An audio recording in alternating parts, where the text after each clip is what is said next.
watch the Iran-Contra hearings? Yes, I did. Yes, I did. Portions of it. I watched it for a few days. I watched a lot of it. My husband was addicted to it. I watched very little of it. But I did follow it very closely, yes. Do you think they're telling the truth? No. No, not really. Not the whole truth. I think they're under oath, so I think they're telling the truth. They couldn't remember. They all had lobotomies. Then nobody could remember anything.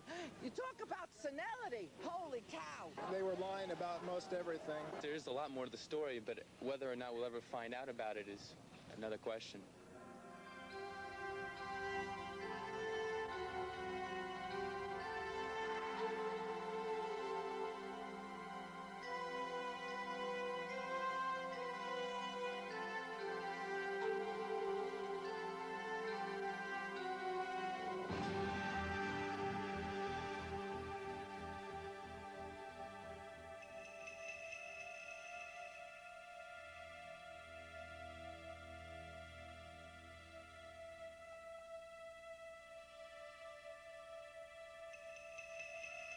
What you saw in the Iran-Contra hearings was the exposure of the beginnings of a national security state which believes it has the right to override the Constitution of the United States in the name of security. I think that there was a substantial shadow government trying to run foreign affairs for the United States. In any other country, it would have been called a coup. And they seem to have gotten away with it. I'd hate to think, as many of my colleagues here have already expressed themselves, that in the process, we have shredded our own democratic fabric. These are modern-day pirates, these guys.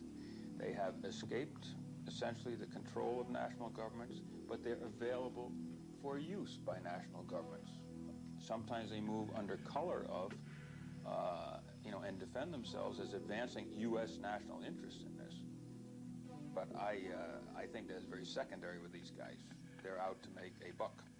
I did do it. I am not, as I said in my statement, at all ashamed of any of the things that I did. I was given a mission, and I tried to carry it out. The Iran-Contra hearings, convened in May 1987 by a special joint committee of the United States Congress to investigate the sale of U.S. weapons to Iran and the illegal diversion of money to the Contras. For 13 weeks, the hearings were broadcast on national television. Over 30 people testified, and the committee issued a 700-page report of its findings. But there are still many important questions that the Select Committee left unanswered and unexplored. Often, the official explanation seemed inadequate and contradictory. Our government has a firm policy not to capitulate to terrorist demands, that no concessions policy remains in force. In spite of the wildly speculative and false stories about arms for hostages and alleged ransom payments, we did not, repeat, did not trade weapons or anything else for hostages, nor will we. Despite Reagan's denials, investigations soon revealed that arms had been traded for hostages held in the Mideast. A few months ago, I told the American people I did not trade arms for hostages. My heart and my best intentions still tell me that's true, but the facts and the evidence tell me it is not.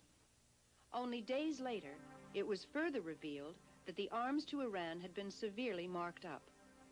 Some of the profits had been illegally diverted to support the Contras, a guerrilla force organized by the CIA fighting the Nicaraguan government. The Reagan administration had a major scandal on its hands. What has been going on that had been kept from me in various covert operations? Mr. President, did they deceive you? You didn't answer whether Poindexter and North deceived you.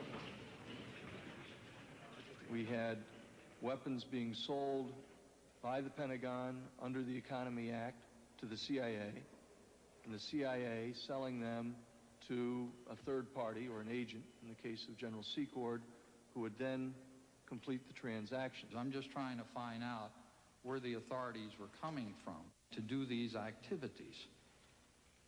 I mean, clearly, there was no congressional oversight over this because it was kept totally hidden from the Congress. From whom would you have to get the green light in order to make the request, or the direction, I take it, to Secord to move ahead? Well, as I have testified, Senator, I talked to Director Casey, I talked to Mr. McFarland, I talked to Admiral Poindexter. The use of U.S. government money for supporting the overthrow of the Nicaraguan government was specifically prohibited when Congress enacted the Boland Amendment in 1984. Even though it remained in effect until 1986, millions of dollars in profits from Iranian arms sales were secretly diverted to the Contras during this period through contacts with middlemen such as Moniker Ghorbanifar. Mr. Ghorbanifar took me into the bathroom, and Mr. Ghorbanifar suggested several incentives to make that February transaction work. And the attractive incentive for me was the one he made, that residuals could flow to support the Nicaraguan resistance. Even Ghorbanifar knew that you were supporting the Contras. Yes, he did. Izvestia knew it. The name had been in the papers in Moscow. It had been all over Danny Ortega's newscast. Radio Havana was broadcasting it. It was in every newspaper in the land. All our enemies knew it, and you wanted to conceal it from the United States Congress. We wanted to be able to deny a covert operation. Did these hearings uncover the full story behind the Contragate scandal? Or was it merely an attempt to keep the real truth hidden from public view? Peter Dale Scott, professor at the University of California at Berkeley, has conducted extensive research on covert action and CIA activities. The results are detailed in his book, The Iran-Contra Connection. I think the real issue was that both the administration and the majority of the people in the committees were frightened that the real scandals, the drug scandals, for example, would really threaten any future conduct of covert operations on the scale that they had been handled in the past. And so they were trying very deliberately to limit the damage. This was damage control. Look only at the Iran arms sales and the alleged diversion to the Contras. The American people may very well feel that the important questions didn't get asked. So they don't have the whole picture. They have a few little transactions and nauseating detail on those few transactions, but they were cheated out of the whole bowl of wax. And so they were pulling their punches on all the major questions and issues of what really happened in this thing, what the CIA's role was. Anytime they got into anything that was really sensitive about exactly that, exactly what the CIA's role was and exactly what laws were broken and when, they went into secret session, which means that we the people won't be, we won't ever know. Like you, I do not wish to see secrets of this land inadvertently and accidentally made public. Accordingly, the panel will enter into executive session. In addition to facts that were hidden from the public through secrecy in executive sessions, other evidence was simply destroyed. When you got back to examining what they had done, they systematically destroyed and shredded all of the documentation, as much as they could get. Hours of shredding. Altered some of the documents that remained. Stole what they couldn't shred. Now this gives you an indication that there may be a few things they did that they didn't want the public to know.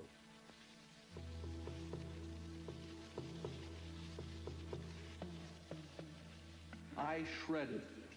I was never told not to shred. I shredded because I thought it was the right thing to do. When I didn't have a shredder, I put it in a burn bag and they were burned. Weren't you going through your files to get rid of embarrassing documents? Embarrassing? No. Documents that would compromise the national security of the United States, documents that would put lives at risk, documents that would demonstrate a covert action in U.S. direction and control and relationship to it, yes. Embarrassing? No. My memory is very unclear about how the shredding incident started. I believe, as I said, my memory is that he began pulling documents and I joined him. And did you surmise that this was a way of trying to cover up something in conjunction with the Iran initiative or the Contra initiative? I don't use the word cover up. I would use the word protect. Why do you think we sold arms to Iran? Iran? To get the hostages out, strictly to get the hostages out. I think some people really believe that there were moderate elements there that might, you know, help us in the future. I really think their main focus was to free the hostages. They say it was to help the Contras in Nicaragua, but I don't believe that's true. It was to get the money, I believe. And that reason could be anything. They can tell us anything on TV. Iran is a crucial economic, geographic country. The U.S. wants to get them friendly again as quickly as possible. Perhaps the most explosive issue that was not investigated in the hearings was the true nature of the arrangement with Iran. When did the U.S. actually begin selling weapons to Iran, and why? The most important thing to come out of the hearings is what didn't even get asked at the hearings, and that was Ronald Reagan cut a deal with Iran before the 1980 election to send arms to Iran in exchange for Iran's agreeing to delay the release of our 52 hostages. Barbara Honegger was a dedicated member of the Reagan-Bush presidential campaign in 1980. She worked on the special writing, research, and policy staff, and later as a White House policy analyst. As part of my position, I was required to cover the 11 o'clock evening news in the operations center. The campaign was afraid that Jimmy Carter would successfully bring the 52 hostages home, what we called the October surprise, and win the election. There had been a feeling of panic in the campaign. The 56 hostages taken captive at the U.S. Embassy in Iran in 1979 became a major issue in Jimmy Carter's campaign for re-election to a second term as president. His repeated efforts to gain their release failed, and Ronald Reagan was elected by a wide margin. After 14 months in captivity, the hostages were finally released, January 21st, 1981, the day of Ronald Reagan's inauguration.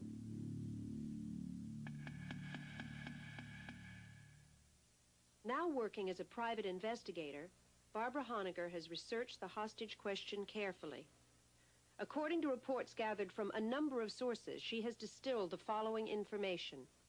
There were 2 meetings that we know of for certain to date that happened, one in Washington, D.C., and one in Paris, France, before the 1980 election in October of 1980, where George Bush, then vice presidential candidate, Richard Allen, who became Reagan's first national security advisor, Donald Gregg, who became Bush's national security advisor and still is, passed millions of dollars to the Iranians to delay the release of our 52 hostages an additional 76 days. They met with an emissary of the Khomeini regime who offered a deal that they thought Reagan and Bush could not refuse, and that was, we will delay the release of the 52 hostages if you will promise us all the arms that we could possibly want in the war against Iraq once you become president of the United States. The man who was president of Iran during the hostage crisis was Abul Hassan Bani Sadr. He was later ousted in a coup and is now living in exile in Paris. Bani Sadr supports the charges that a deal was made with the Reagan-Bush campaign to delay the hostages' release. In a recent interview, he confirms that the Paris meeting took place and states that George Bush was specifically identified as being at the meeting by Iranian intelligence reports. Also identified were Monikar Ghorbanifar and Albert Hakim, who later emerged as key middlemen in the Iran-Contra scandal. As evidence of this agreement, Bani Sadr has made documents available showing written orders for shipment of American parts and weapons to Iran through an Israeli-owned company. And in fact, we now know that those arms began flowing in late February, early March of 1981, not as the White House would have you believe in 1985. I want to get to the bottom of this and find out all that has happened, and so far, I've told you all that I know, and you know the truth of the matter is, for quite some long time, all that you knew was what I'd told you. The bottom line is that the Iran-Contra Committee and the Walsh investigation, because their mandates only take us back to 1984, in and of themselves are a cover-up. But the problem of hostages did not go away for President Reagan. Radical elements in Middle Eastern countries continued to kidnap Americans during Reagan's term of office. We're going to continue to explore, as we always have, every opportunity to try and get them out. I happen to believe that when an American citizen, any place in the world, is unjustly denied their constitutional rights to life, liberty, and the pursuit of happiness, it is the responsibility of this government to restore those rights. One of the hostages taken in Lebanon in March 1984 was Jerry Levin. His wife, Sis Levin, became increasingly frustrated with Reagan's lack of action to gain her husband's release. The word sent to the hostage families constantly was he was too busy to even see us. We had no access. We had no task force. We had no hearings in Congress. All of those things were denied us. We were simply told to stay home, to be quiet, to trust, and the agenda will be fulfilled. Now we know the agenda was to Iran. After 7 months, Sis Levin finally traveled to the Mideast to gain her husband's release. He was later allowed to escape as a result of her negotiations with the Syrian government. Thank you. It's wonderful to be back. Her experiences led her to doubt the Reagan administration's motives. The claim on the part of the government was that the administration was so anxious about the hostage situation that they were pressured into giving arms to the Ayatollah to bring the hostages out. Many of us think, in looking at it, that if there had not been hostages, they would have had to have been created. Because if the agenda to get arms to Iran were discovered, the only thing the American people would take as an excuse would be the very human element of a very human president weeping over hostages. The Reagan-Bush administration, right from the beginning, behind the scenes, has been an ally of the Khomeini regime, because Ronald Reagan's #1 fear is a Soviet invasion of Iran. It's that simple. I must confess to you that I thought using the Ayatollah's money to support the Nicaraguan resistance was a right idea. I was not the only one who was enthusiastic about this idea. Director Casey referred to it as the ultimate irony, the ultimate covert operation. There was a lot of talk during the hearings about covert operations, national security, the necessity of secrecy in conducting foreign policy. But some experts claim that covert action does not work in the interest of the U.S. national security, nor does it create a more stable world.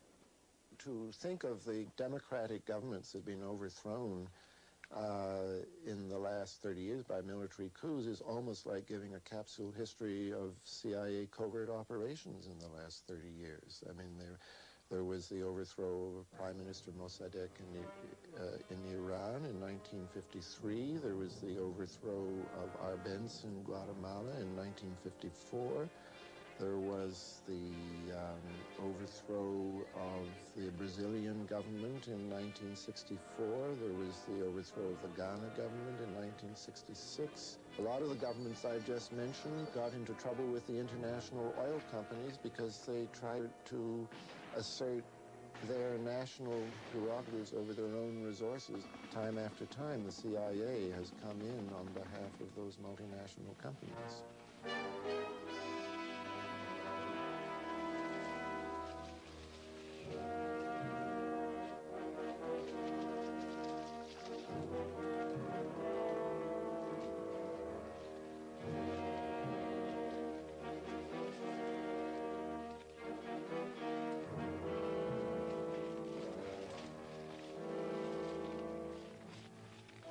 You start a huge covert war that you intend is going to be secret.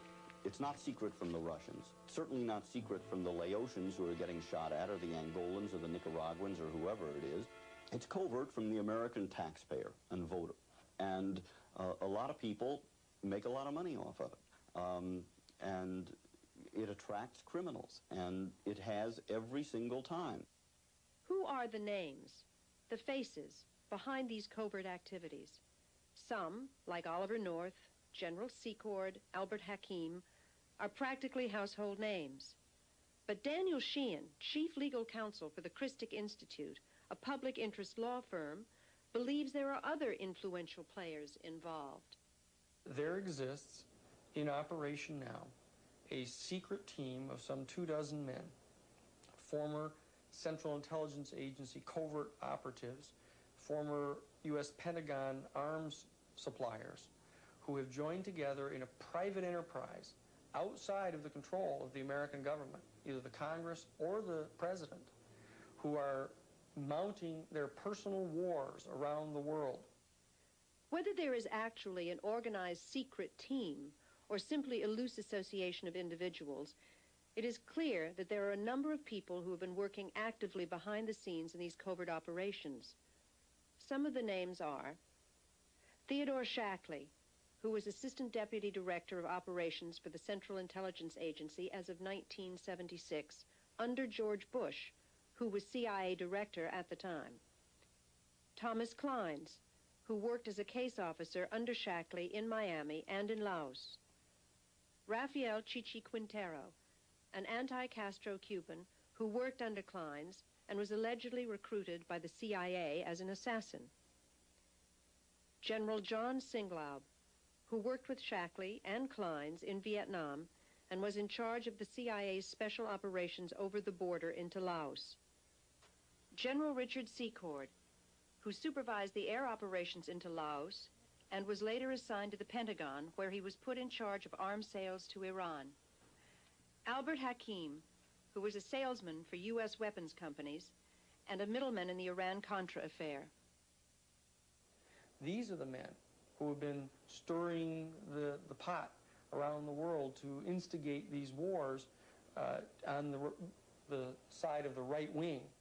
And that's the group that we're dealing with right here, who are making war around the world for their own personal profit.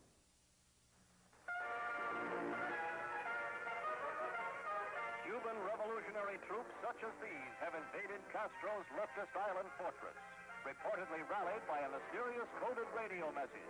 Alert, alert.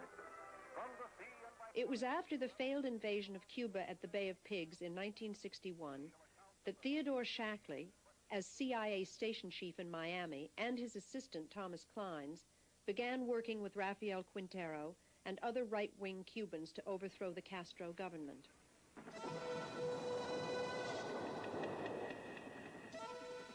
In 1965, Shackley and Kleins were transferred to Laos, where Shackley became CIA station chief, Kleins his assistant once again.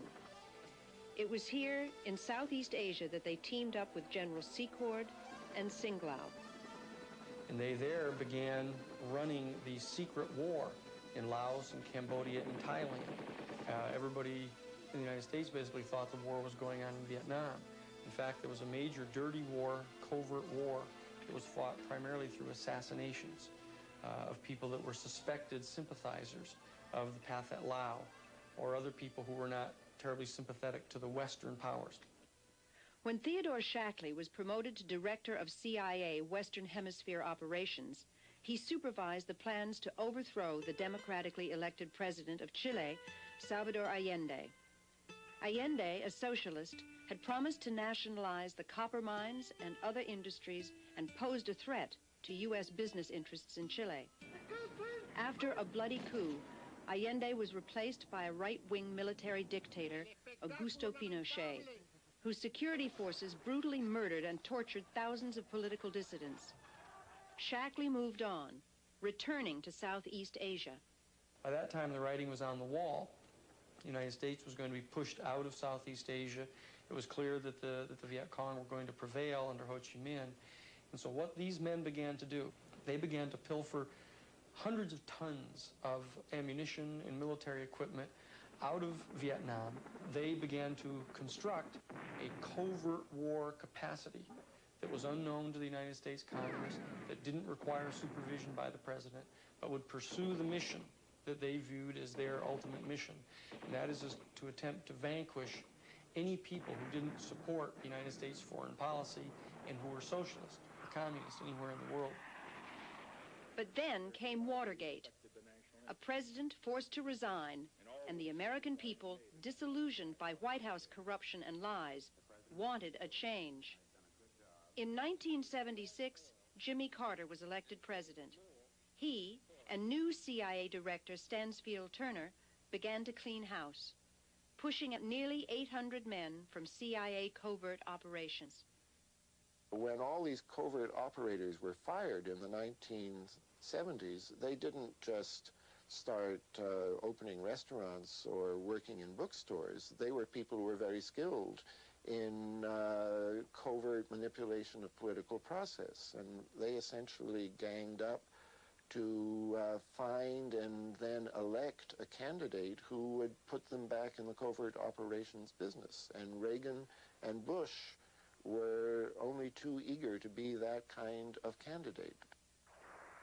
In the late 70s, Shackley, Kleins, and Secord worked together in a company called EATSCO. EATSCO was formed in order to ship weapons from the U.S. to Egypt. As in the Iran sales, large profits were taken from these deals. The man who provided the financing for EATSCO was Edwin Wilson. Shackley and Kleins and Quintero, who used to visit my farm out there in Virginia, saw that, I guess I was prosperous, and if I could do it, obviously they could do it, and they figured they would like, as soon as they left the government, to get involved in business with me. In 1983, Wilson was convicted of supplying arms to Libyan President Muammar Gaddafi. Now serving 52 years in federal prison, Wilson asserts that he has merely taken the fall for his superiors and ex-business partners Theodore Shackley and Thomas Kleins. Because Kleins was getting out of the CIA, and so was Shackley, and so I would fund an organization, and these people would all be in it. So it was Kleins, Shackley, Secord, Van Marbon, and myself, five of us. Five of us would have this organization. It would be with 20% each of us. I would fund it for $500,000. What's important about this EATSCO company is that it's a kind of precedent in the Ed Wilson style for the Hakim Secord enterprise in the Iran-Contra affair. You have a government-arranged sale of arms, and people with connections to the government get to move the arms. They rip off the government for a very hefty profit or surplus. It was done in the case of EATSCO by Kleins and Company, and it was done in the Iran-Contra affair by Secord and Hakim. As private businessmen and government operatives, Shackley, Kleins, and Secord, along with Wilson and middleman Albert Hakim, turned their attention to the Mideast. They supplied arms to Mideast governments while skimming off huge profits into hidden bank accounts around the world. They secretly supplied weapons and military intelligence to Nicaraguan dictator Anastasio Somoza and helped the Shah of Iran eliminate his enemies. There is an early bond between Iran and Nicaragua. The bond is this secret team of men. So throughout that period from October of 1977 to December of 1978, this secret team has two major operations, one to support the Shah, the other to support the right-wing dictator Anastasio Somoza in Nicaragua. This was their world at that time. The Shah collapses in December of 78, and Anastasio Somoza collapses in July of 1979.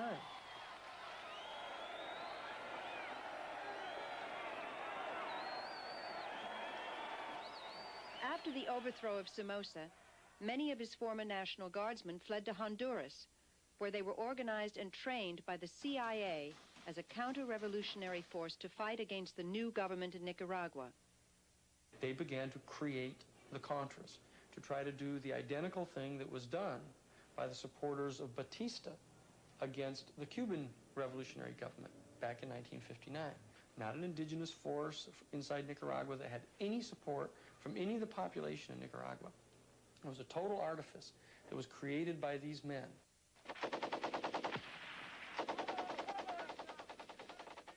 These are young men and women who gave up everything they had, and they fled a totalitarian communist regime. And they fled to another country because they could no longer live within the one that they'd been born in. And they took up arms. I didn't create the Nicaraguan Contra or the Nicaraguan freedom fighter, and the CIA didn't create it. The Sandinistas created it. One of the original Contra political leaders was Edgar Chamorro. He joined the Contras in 1981. I became involved with the Contras because the CIA, using people from the White House, they invited me to be one of the Contra leaders. I was told that this was just a war for a year, that the United States wanted to put this pressure on Nicaragua. But then after a year or so, I found out that this was not the case. We were being used to deceive the American people. We were used to lie to Congress by going to tell Congress that the purpose was a good purpose to bring democracy, but in private we were being told something different. So I felt that this was a big lie. After several years with the Contras, Chamorro became disillusioned with CIA influence on the Contra movement and quit. Still a critic of some Sandinista policies, he is yet a harsher critic of the Contras. The tactics used by the Contras were tactics of terrorizing civilians, making situations where civilians were getting killed.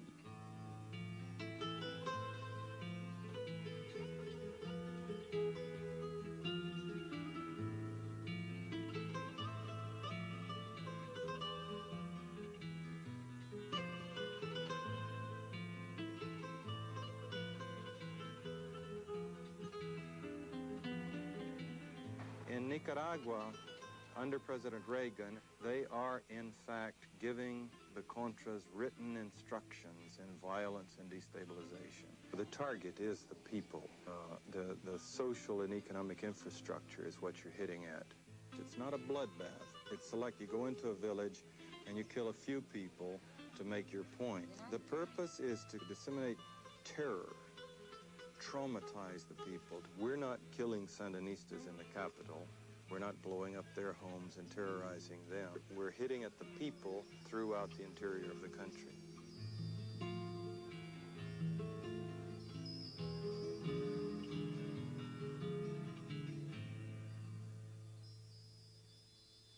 In addition to the terrorist tactics used by the Contras, there was corruption. Substantial portions of both congressional funds and privately raised monies were never accounted for. Traveler's checks raise the question in relative to the Contras. The soldier in the field can't cash a traveler's check. But we used to purchase Cordobas for them. Well, there are $3 million in traveler's checks. Naturally raises suspicions. After a while, they get used to fat pays, you know, heavy income and good salaries and per diems and many other privileges. So it was a way to be big shots again, fat cats, and they were not really interested in the Nicaraguan people. Well, we know that huge amounts of money are missing. We know that there were bribes of the millions of dollars given to the Honduran officers. We know that at a time when the United States government was paying for complete rations for the troops, that the Contra troops were living on one meal a day. There have been a lot of allegations thrown around, but the Contra resupply operation was involved in cocaine trafficking. We found absolutely no evidence during my tenure at the NSC that any of the resistance leaders were themselves or their subordinates involved in drug running. Although there was enough evidence to warrant investigation into CIA drug trafficking, there was no serious interest on the part of committee members, and no first-hand witnesses were called. At one point, the hearings were disrupted by two observers who burst out in protest.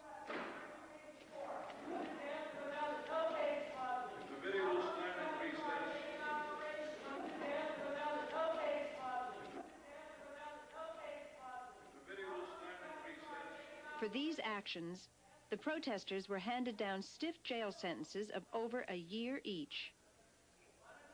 They never got into drugs, even though it kept coming up in their face. They had got declassified a lot of memos from Robert Owen in which he was telling Oliver North that there were Contra leaders who were involved in the drug traffic.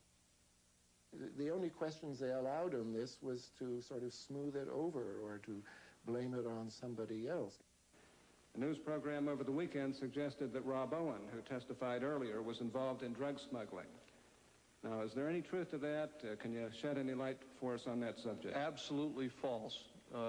Mr. Owen is the last person, perhaps right beside me, that would ever be engaged in those kinds of activities. In the early 1980s, when the CIA was working to establish a southern front in Costa Rica in the war against Nicaragua, a relationship was established with John Hull, an American rancher living in Costa Rica.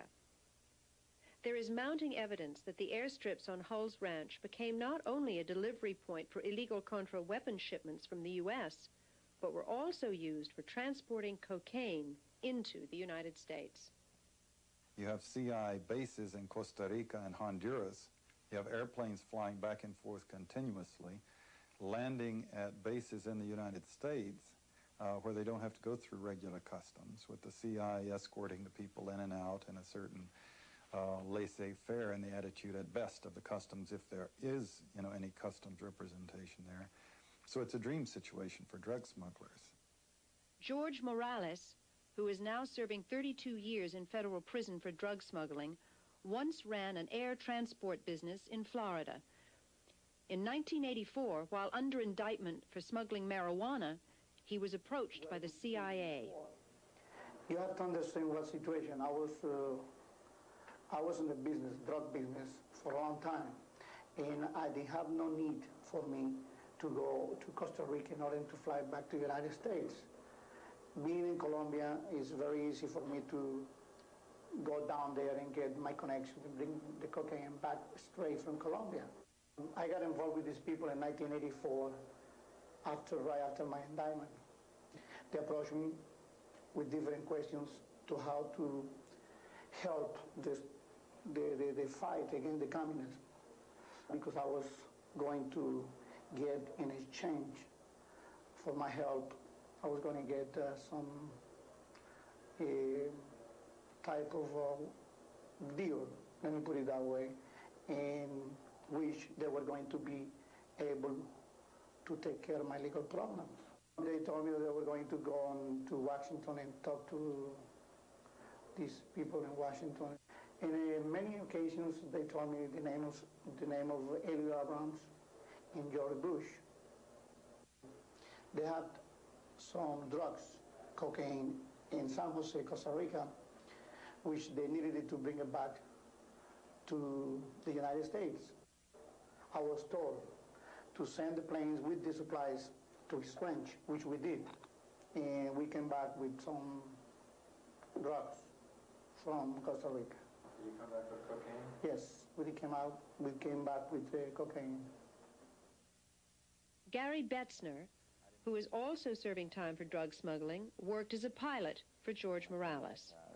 George said he wanted me to fly a couple loads of guns and bring coke back from Costa Rica. And he gave me the directions to John Hull's ranch, who was a CIA operative in Costa Rica. I left approximately midnight. I arrived at John Hull's ranch about 7 o'clock in the morning. Offloaded the guns, loaded 500 keys of cocaine on the plane. I gassed the aircraft myself, loaded it, and departed. And each time I did it, I paid myself 20 kilos, which is approximately $400,000. Eventually, when this was brought to the attention of the FBI and the Assistant U.S. Attorney in Miami, they went down and conducted some kind of investigation of this. Hull's name came up. Hull refused to be interviewed. Hull and his friends phoned Washington. Washington alerted Oliver North. Oliver North somehow got the Justice Department in Washington to phone down to the U.S. Attorney's office in Miami And apparently the U.S. attorney was told to go very slow on his investigation. But CIA involvement in the drug business did not start in Central America. It dates back at least as far as the Vietnam War.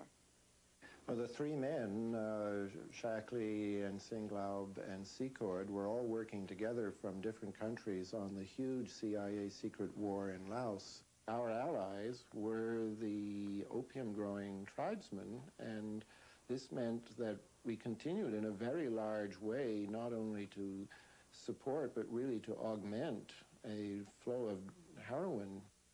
This had to be run with the knowledge and the approval of the people who were in charge of these air operations. And these air operations had been controlled in the 66-68 period by General Secord. The way the dynamics worked is that you're a young or middle grade case officer or pilot on Air America, the CIA Airlines, or CAT, Civil Air Transport, and this general and his family or his aides get on the plane and they have suitcases that you know damn well is full of heroin. Now, you don't really have the authority to throw them off. It's kind of more their country than yours. And if you do, you're going to lose your job and have the whole weight of the CIA coming down on you. Whereas if you just smile and fly them and then get them down to the base in whatever capital you're going to and take them through customs if necessary, help them through, you know, you're doing your job, you're making money, no questions asked. Despite our best efforts, illegal cocaine is coming into our country at alarming levels, and 4 to 5 million people regularly use it. 500,000 Americans are hooked on heroin. 1 in 12 persons smokes marijuana regularly. Our job is never easy because drug criminals are ingenious. They work every day to plot a new and better way to steal our children's lives, just as they've done by developing this new drug, crack. For every door that we close, they open a new door to death. This administration is impossible to embarrass to begin with. I mean, they rely on the old rule of deny, deny, deny, despite the vast amounts of evidence that is available. And as we talked earlier, there is the tendency within the Congress and within large sections of, first of all, the establishment media, simply to reject this sort of thing. It can't be happening. If Nancy Reagan is saying just no to drugs, how can, drugs be running by the same freedom fighters that she embraces at various banquets? The weapons trade and the narcotics trade in the world are 2 of the top 5 major money-making transactions in the whole world. These 2 major commodities in the world are hundreds of billions of dollars that go on. They could pay the money of the national debt for whole countries. In fact, Jorge Ochoa and Pablo Escobar agreed to pay the entire national debt of Colombia if, in fact, Colombia would agree not to allow them to be extradited. And it would still leave both of these guys multi-billionaires. So the amount of money that we're talking about here is absolutely gargantuan. And all that the intelligence community, these guys have gone outside the governmental structures, are tapping into hundreds of millions, which they need to run their operations.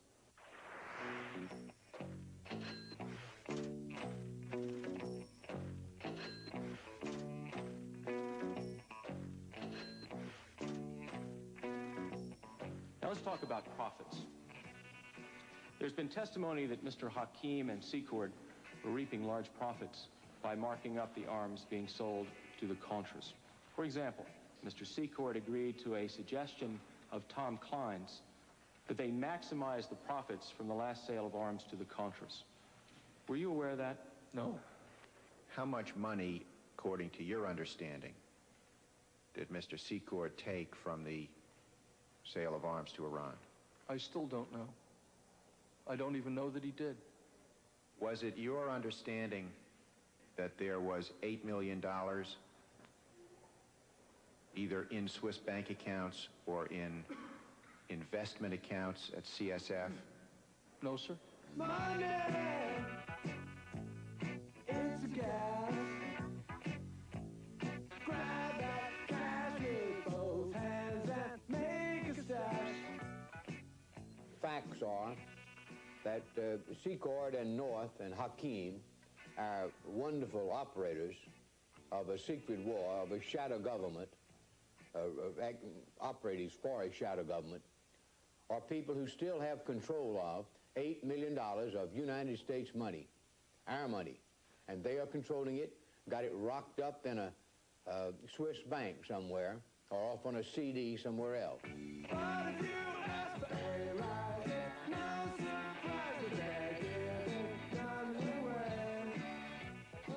Corruption, blatant violations of U.S. law, and drug running are not the only means to a political end. There is mounting evidence that assassinations, even of Americans, are not out of the question. Mr. Owen, you were in Central America in May of 1984 when a bombing attack was undertaken on the headquarters of then former Contra leader Eden Pastora. Is that correct? Yes, sir, I was. I was down there on a survey for Colonel North. I had a meeting that night with John Hull and also with the senior CIA official in that government, or excuse me, in that country. We discussed what was going on.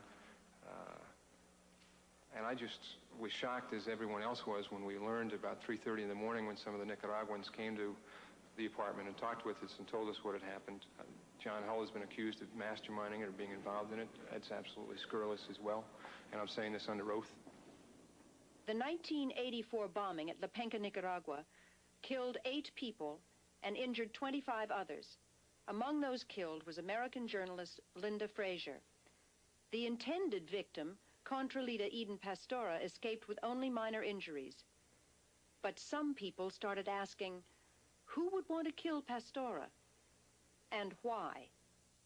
Eden Pastora, who was the famous Comandante Zero, a major military commander and hero of the Sandinista peasant revolution against Anastasio Somoza, the dictator in Nicaragua, had become growingly disenchanted with the revolutionary government, the coalition government in Nicaragua. In 1982, he left Nicaragua and went to Costa Rica. His purpose was to organize a genuinely indigenous group of Nicaraguans to undertake a political and military resistance to the Nicaraguan government.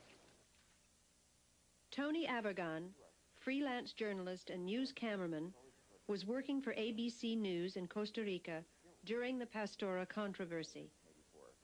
Pastora had received an ultimatum from the Central Intelligence Agency saying that you must accept unity with the largest Contra group, the FDN, or face a cutoff in aid and unspecified consequences. He called this news conference for the purpose of saying that he would not give in to this demand and that he would never accept unity with the FDN, and basically to tell the CIA to go to hell.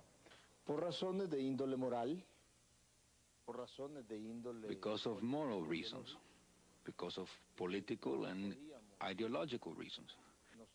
We could not unify, become allies with the historical murderers of our people.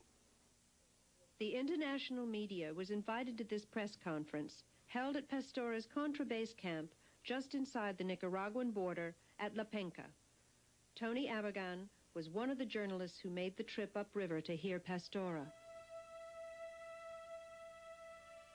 It was just a very, very routine day. I myself had made at least a dozen, maybe 15 trips to Contra camps in southern Nicaragua, and this was just one more, and I thought absolutely nothing of it. I mean, didn't think there was any danger involved, whatsoever.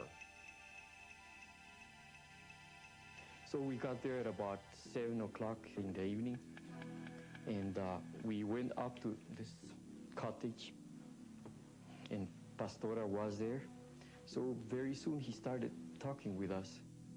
A girl came in and offered him some coffee. Some seconds afterwards, or maybe 1 minute afterwards, the bomb exploded.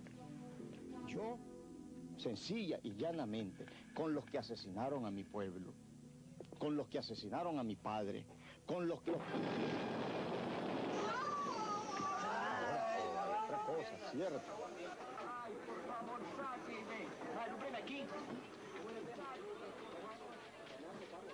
I felt my hair and my skin on fire, and I thought it had only happened to me.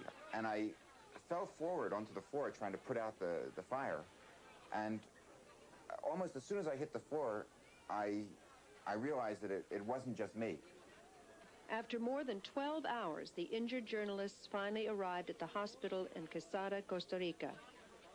Tony Avergon's wife, Martha Honey, also a journalist, was at the hospital. I noticed as we came out of the emergency door that there was this person sitting there who I asked the nurses, who is that? And they said, oh, that's Per Anker Hansen, a Danish journalist. And he was sitting in hospital garb, but obviously, you know, only slightly, if at all, injured, and sitting there chain smoking, very calm, just kind of watching what was going on. And what we later learned was that he had left the hospital and had gone back to his hotel, checked out, and vanished, and that was the last that any of us ever saw of him. After Avergon's recovery, he and Martha Honey began an investigation of the bombing incident. They found that the bomb had been made with C4, a very powerful explosive. They also discovered that the mysterious Danish journalist named Per Anker Hansen was in fact Ahmad Galil, who is thought to be a right-wing anti-Gaddafi Libyan. The investigation revealed that Galil had also worked with the secret police in Chile. It soon became clear that Galil was not acting alone. The action is well done, it's very precise, and we didn't get to Per Anker Hansen, never, we didn't get to him. That means that he has a very good network to help him. That is the reason why I think there's an organized crime there. I don't care if it is left or right. I think there is a network behind Per Anker Hansen. We began quite early on to collect information about what we call the intellectual authors, the people, the team behind the bomber. And I think within, about 2 months, it became pretty clear to us that what we were looking at was a group of people which included some Cuban Americans from Miami, this fellow John Hull here, who works for the CIA in northern Costa Rica, some of the top leadership of the Contra organization, the FDN, including Adolfo Calero, and some other people leading up towards the White House. Son las mismas fuerzas. La contrarrevolución. They are the same forces. The counter-revolution, supervised by Senor Calero, and sections of the CIA and the National Security Council, conducted by Mr. Maroney, whose other name is Dewey Claridge, in the Central Intelligence Agency, and in the National Security Council, conducted by Colonel Oliver North.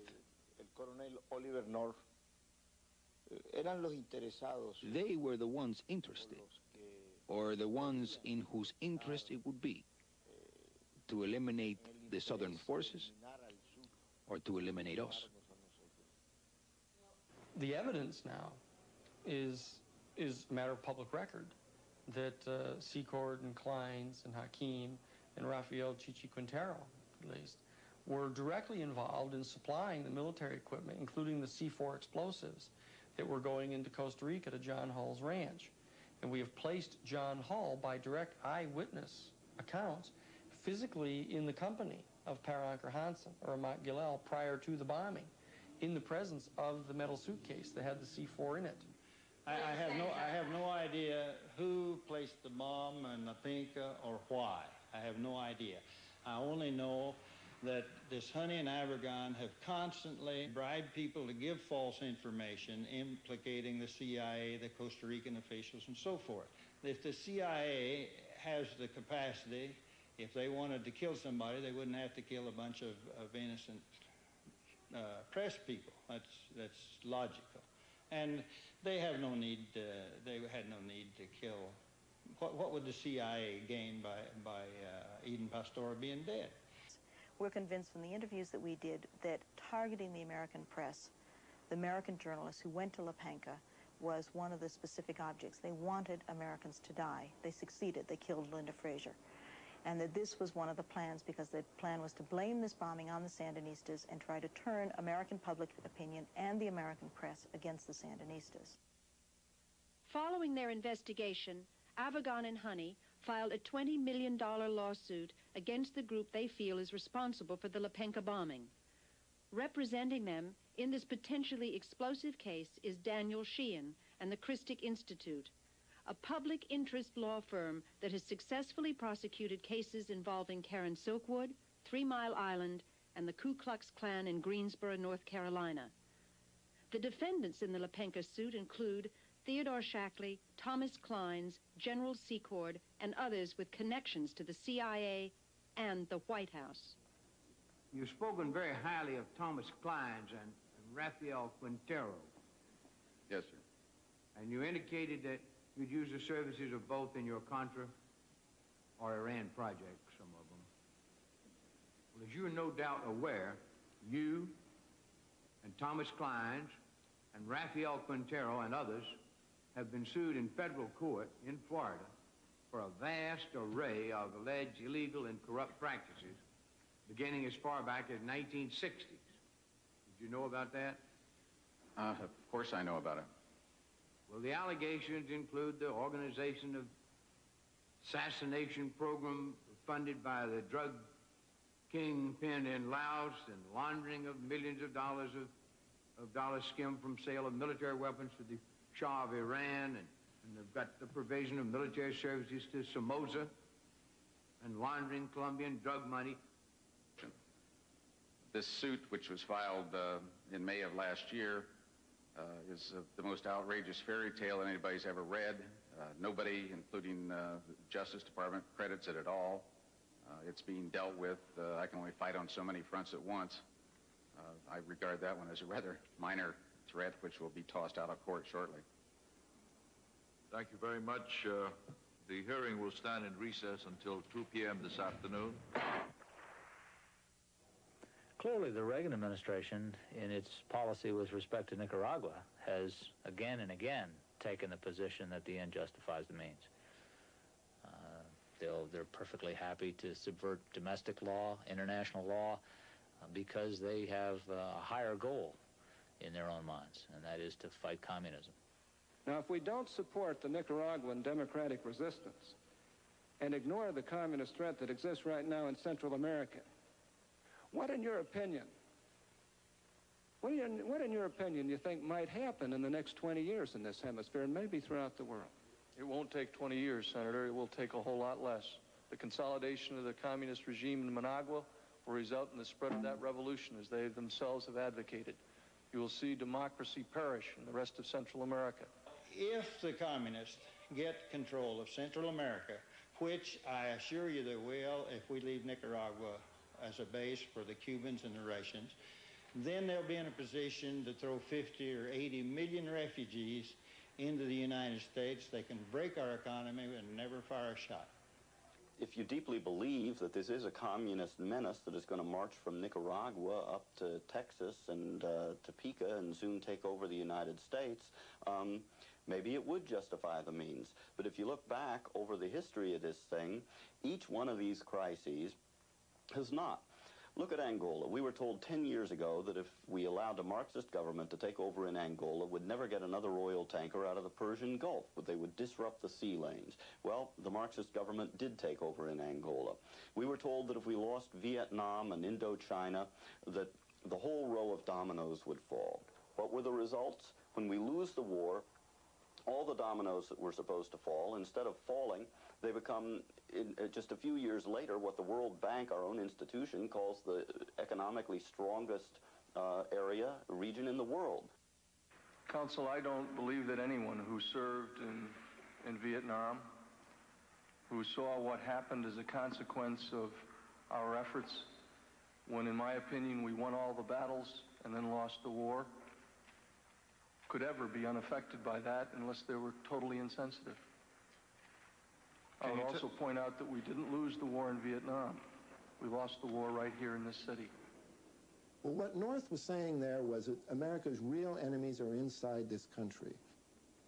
And that would explain why North spent so many years under Bush's auspices preparing contingency plans for rounding up large numbers of dissenters if we ever go into another war. Now, you would have thought that the committee would have been outraged by North's sort of declaration of war with a large segment of the American people, but instead of their disagreeing with them, most of them actually agreed with him.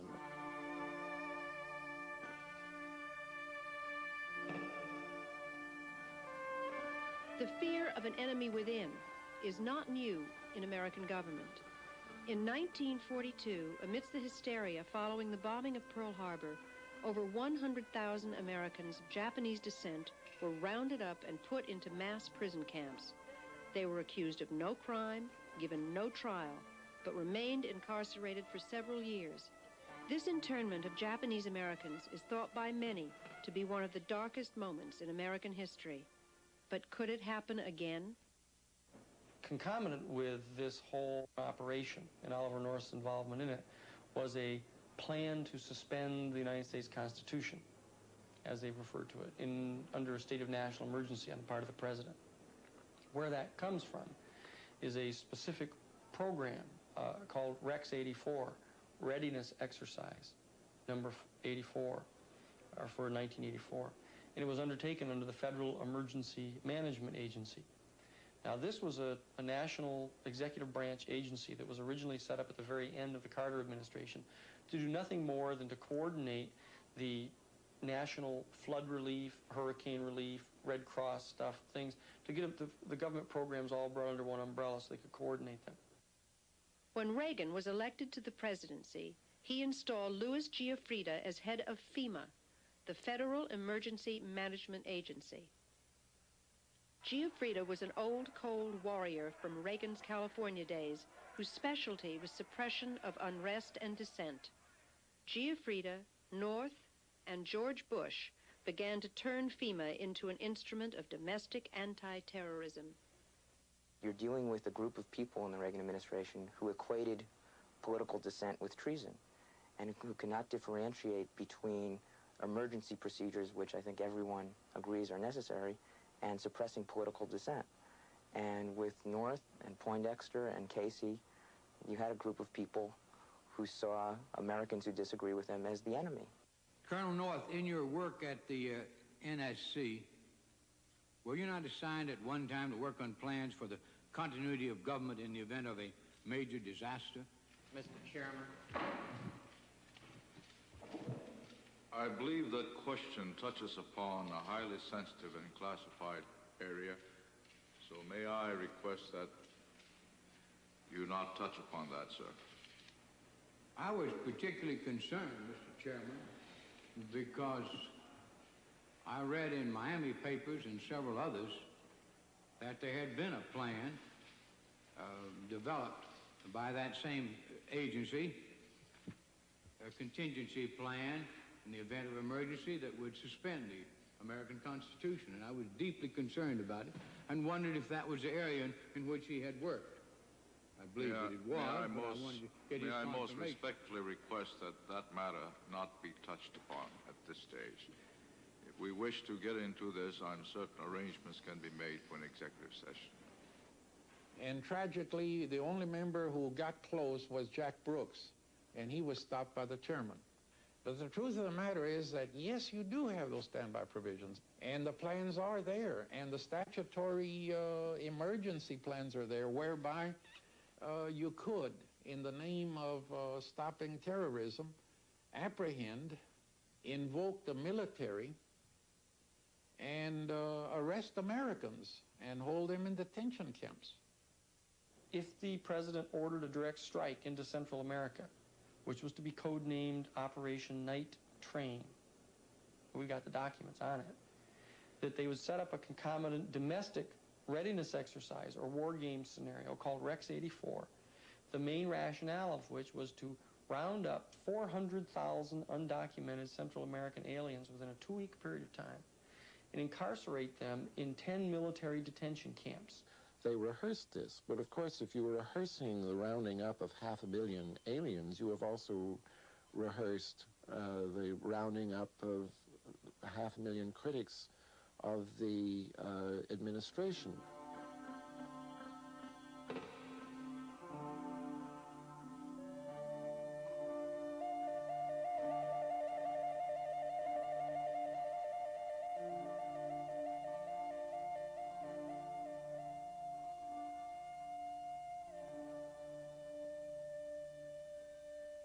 It would be very, very wrong to think that these kind of illegal operations will stop just by Ole North's disappearing, because the motives to generate these kind of agendas are still there. And the powers that were collected in his name, his office, as far as I know, they are still there. In times of passion and in times of great fear, what to the eyes of the person and the mind of a person in time of relative peace and stability seem impossible, become very real, very logical, very possible. One of the most threatening developments surrounding these revelations is the use of money raised through illegal activities to influence the American electoral process. There are growing indications that large amounts of offshore money are being funneled to conservative political action committees to mount campaigns against liberal congressmen up for re-election. They have set themselves up as an independent government outside of our country's shores, operating out of private corporations with hundreds of millions of dollars at their disposal. And they will not be told no. Not only they won't be told no by individual congressmen, because they will smash them politically. They've moved money into these PACs from offshore to help fund these campaigns against people who don't support their policies. We've come actually full circle where these people over on the Hill are intimidated, that they're afraid of having a whole campaign launched against them in their congressional district. Hey, you know, in the 70s, there was a congressman or two who really stood up to the CIA. There was Congressman Pike, who brought out a very, very critical report on what the CIA had been doing. And that man was destroyed. His report never even got to Congress. I mean, there was Senator Clark, for example, of the Clark Amendment, which stopped operations in Angola, prohibited the CIA from operating there. A lot of money came into his state in the next election. They said it was South African money. Who knows? And he was defeated. Senator Church, who led the overall critique of CIA operations, a lot of money came into his state of Idaho in the next election, and he was defeated. So congressmen can see who has the power and who has the money in these things, and every now and then one or two of them will stand up and oppose them, but they need an awful lot of encouragement from the people before they're going to take on such powerful enemies. Do you think the Iran-Contra scandal will have an effect on future government operations? No, I think it will be more the same. I don't think that it's going to have much of an effect at all. I just think that they'll be more careful next time. They will continue to carry on covert operations. I think this has been going on forever. They make laws which are for us that they don't seem to be able to, they don't apply them to themselves very often. And who is going to inhibit them? The gangsters that are running this country is going to inhibit somebody. What's happening here, my friends, is a major deception which is in process as we stand and talk tonight. A major deception in the same way that the Warren Commission was a major deception worked upon the American people. The same way that the Watergate investigation was a major deception worked upon the American people. Just like the bombing, the secret bombing of Cambodia was kept secret and was a deception worked upon the American people. How long are we going to stand for being deceived in this manner? We will have to make a decision as a country, both Congress and executive, that we will not tolerate this kind of activity and we will go after the perpetrators. These people do have faces when we talk about the shadow government or we talk about the secret team. It's not something totally amorphous. These people are identifiable and can be brought to justice. Assassination, drug smuggling. If they had pursued that line of questioning, they would have soon gotten themselves into a position where they would have had to impeach someone. They could track that right back into the White House. They could put it at least right under the nose of Ronald Reagan. This is the major constitutional crisis since the Civil War. You have a president who is unaccountable and says that it's his interpretation of what laws he'll select to obey. When you have that, you have a constitutional crisis. All of these things that have been alleged for years and have been speculated and have been charged and have been consistently denied are being confirmed. And these documents have shown an incredible array of efforts, all of which were denied to Congress repeatedly and flat-out lies by top members of the administration and by the president. It is not a CIA gone wild or a secret government operating on its own. It's a group of people doing things with the authority of and at the direction of the White House. Covert operations have never done this country any good. They may be of momentary advantage to the people who are in power at a particular moment, but in terms of the interests of this country as a whole, they have proven disastrous. There isn't a single one in 30 years that you can point to and say, well, that was one that we are now more secure, better off, and happier as a result of. Every one of them has in its own way contributed to the deterioration of security in the world that we live in. And so it's really time to stop them. Instead of operating within rules and law, we have been supplying lethal weapons to terrorist nations, trading arms for hostages, involving the U.S. government in military activities in direct contravention of the law, diverting public funds into private pockets and secret unofficial activities, selling access to the president for thousands of dollars, dispensing cash and foreign money orders out of a White House safe, accepting gifts and falsifying papers to cover it up, altering and shredding national security documents, lying to the Congress. Now, I believe that the American people understand that democracy cannot survive that kind of abuse.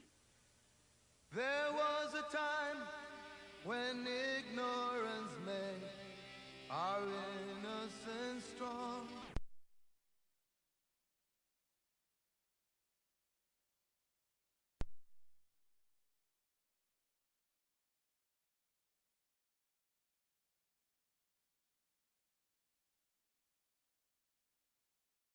This land inadvertently and accidentally made public. Accordingly, the panel will enter into executive session. In addition to facts that were hidden from the public through secrecy in executive sessions, other evidence was simply destroyed. When you got back to examining what they had done, they systematically destroyed and shredded all of the documentation, as much as they could get. Hours of shredding, altered some of the documents that remained, stole what they couldn't shred. Now this gives you an indication that there may be a few things they did that they didn't want the public to know.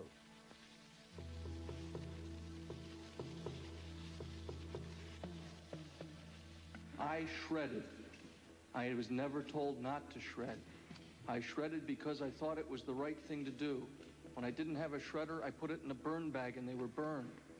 Weren't you going through your files to get rid of embarrassing documents? Embarrassing? No. Documents that would compromise the national security of the United States, documents that would put lives at risk, documents that would demonstrate a covert action in the U.S. direction and control and relationship to it, yes. Embarrassing? No. My memory is very unclear about how the shredding incident started. I believe, as I said, my memory is that he began pulling documents and I joined him. And did you surmise that this was a way of trying to cover up something in conjunction with the Iran initiative or the Contra initiative? I don't use the word cover up. I would use the word protect. Why do you think we sold arms to Iran? Iran, to get the hostages out, strictly to get the hostages out. I think some people really believe that there were moderate elements there that might, help us in the future. I really think their main focus was to free the hostages. They say it was to help the Contras in Nicaragua, but I don't believe that's true.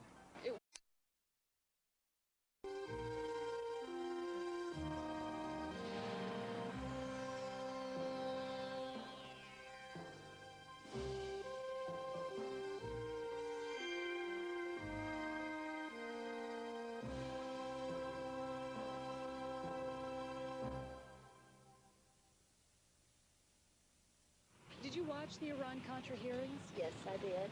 Yes, I did. Portions of it. I watched it for a few days. I watched a lot of it. My husband was addicted to it. I watched very little of it, but I did follow it very closely, yes. Do you think they're telling the truth? No. No, not really. Not the whole truth. I think they're under oath, so I think they're telling the truth. They couldn't remember. They all had lobotomies. That nobody could remember anything. You talk about senility. Holy cow. They were lying about most everything. There's a lot more to the story, but whether or not we'll ever find out about it is another question.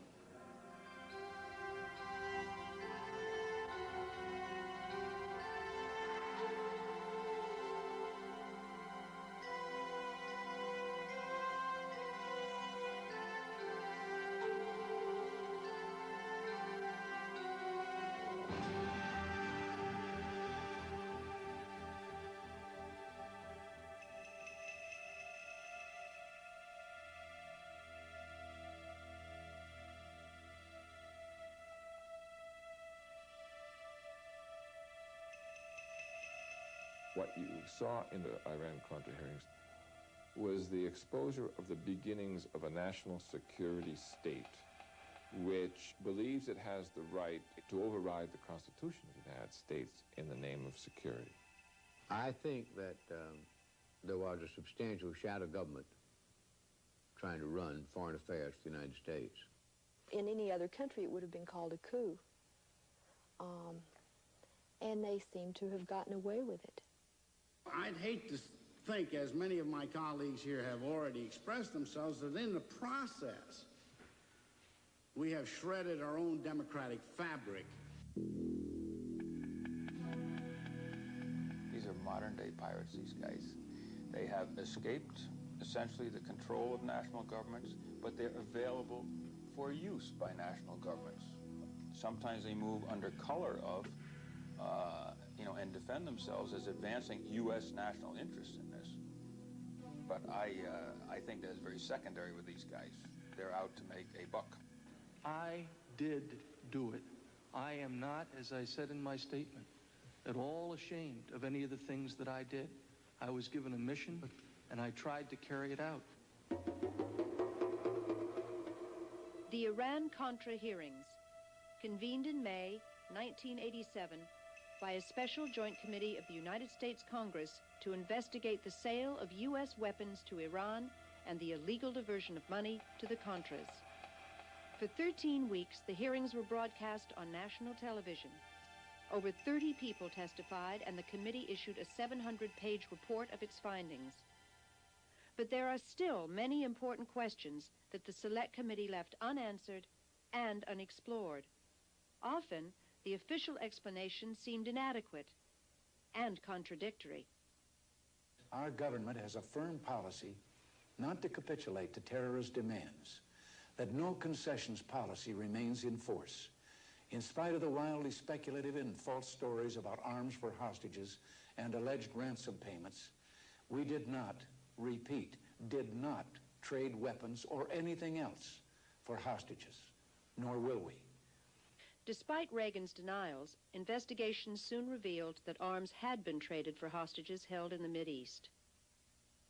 A few months ago, I told the American people I did not trade arms for hostages. My heart and my best intentions still tell me that's true, but the facts and the evidence tell me it is not. Only days later, it was further revealed that the arms to Iran had been severely marked up. Some of the profits had been illegally diverted to support the Contras, a guerrilla force organized by the CIA fighting the Nicaraguan government. The Reagan administration had a major scandal on its hands. What's been going on that had been kept from me in various covert operations. President, did they deceive you? You didn't answer whether Poindexter and North deceived you. We had weapons being sold by the Pentagon under the Economy Act to the CIA, and the CIA selling them to a third party or an agent, in the case of General Secord, who would then complete the transactions. I'm just trying to find out where the authorities were coming from to do these activities. I mean, clearly, there was no congressional oversight over this because it was kept totally hidden from the Congress. From whom would you have to get the green light in order to make the request, or the direction, I take it, to Seacourt to move ahead? Well, as I have testified, Senator, I talked to Director Casey, I talked to Mr. McFarland, I talked to Admiral Poindexter. The use of U.S. government money for supporting the overthrow of the Nicaraguan government was specifically prohibited when Congress enacted the Boland Amendment in 1984. Even though it remained in effect until 1986, millions of dollars in profits from Iranian arms sales were secretly diverted to the Contras during this period through contacts with middlemen such as Moniker Ghorbanifar. Mr. Ghorbanifar took me into the bathroom, and Mr. Ghorbanifar suggested several incentives to make that February transaction work. And the attractive incentive for me was the one he made, that residuals could flow to support the Nicaraguan resistance. Even Ghorbanifar knew that you were supporting the Contras. Yes, he did. Izvestia knew it. The name had been in the papers in Moscow. It had been all over Danny Ortega's newscast. Radio Havana was broadcasting it. It was in every newspaper in the land. All our enemies knew it, and you wanted to conceal it from the United States Congress. We wanted to be able to deny a covert operation. Did these hearings uncover the full story behind the Contragate scandal? Or was it merely an attempt to keep the real truth hidden from public view? Peter Dale Scott, professor at the University of California at Berkeley, has conducted extensive research on covert action and CIA activities. The results are detailed in his book, The Iran-Contra Connection. I think the real issue was that both the administration and the majority of the people in the committees were frightened that the real scandals, the drug scandals, for example, would really threaten any future conduct of covert operations on the scale that they had been handled in the past. And so they were trying very deliberately to limit the damage. This was damage control. Look only at the Iran arms sales and the alleged diversion to the Contras. The American people may very well feel that the important questions didn't get asked. So they don't have the whole picture. They have a few little transactions and nauseating detail on those few transactions, but they were cheated out of the whole bowl of wax. And so they were pulling their punches on all the major questions and issues of what really happened in this thing, what the CIA's role was. Anytime they got into anything that was really sensitive about exactly that, exactly what the CIA's role was and exactly what laws were broken and when, they went into secret session, which means that we, the people, won't be, we won't ever know. Like you, I do not wish to see secrets of